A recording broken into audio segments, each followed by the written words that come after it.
nombre es Vanessa Tan. Para mí ser Rapa Nui es una responsabilidad muy importante, porque no tan solo para mi familia y para mí, es llevar un apellido. Cualquiera puede llevar un apellido.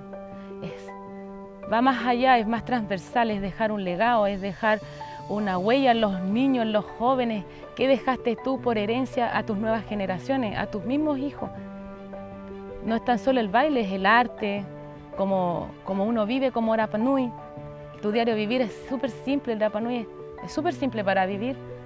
No necesita grandes cosas para ser feliz.